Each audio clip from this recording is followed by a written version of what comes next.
What we're basically doing is like a video version every week of From the Stacks. Mm-hmm. I'm Danielle, the Utne Librarian, and this is the week of February 2nd. And this is just a small sampling of what's coming to our stacks this week. We've got the new Virginia Quarterly Review, which of course only comes out once every 3 months, and we all fight over it because they have this real keen sense of like cultural analysis, but written in this great like literary style.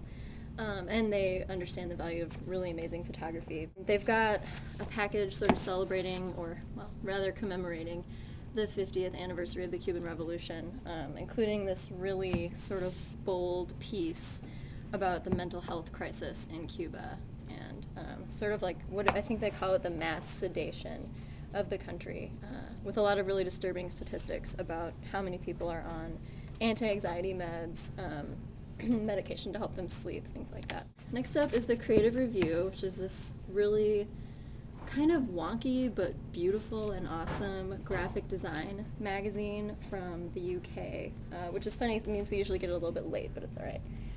They have this great cover story about this awesome little letterpress shop in a neighborhood in Sao Paulo, Brazil.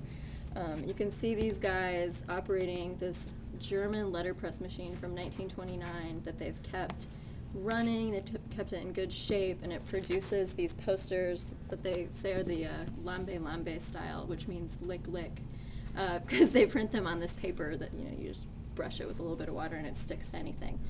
And they have traditionally produced a lot of rock posters and political event posters and things like that, and they have some samples, and it's just a really neat kind of fun story, especially I know there are a lot of letterpress loving dorks out there. They're also on the back cover, which I thought was kind of nice. On the book front, we got the Punk Rock Fun Time Activity book coming out from ECW Press in April. I know anybody with children in this office is getting one of these from me for Christmas next year. We have everything from Coloring Patti Smith to, what was my favorite one? Oh, Punk Rock Mad Libs is pretty entertaining. There's a color Iggy Pop.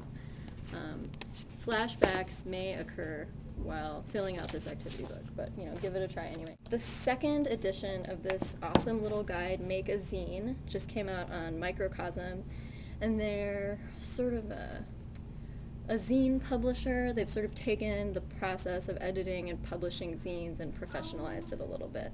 So they've streamlined distribution. They work with a lot of different zine stores from all over the country.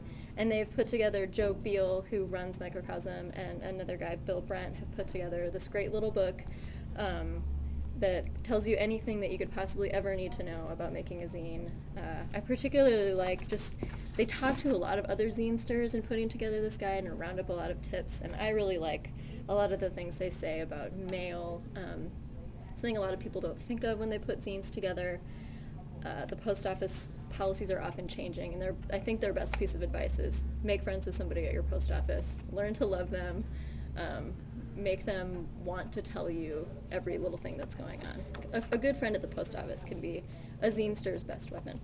Finally, the lightest reading of all, Chesapeake Quarterly. I am showing this only because it has a cute turtle on the front.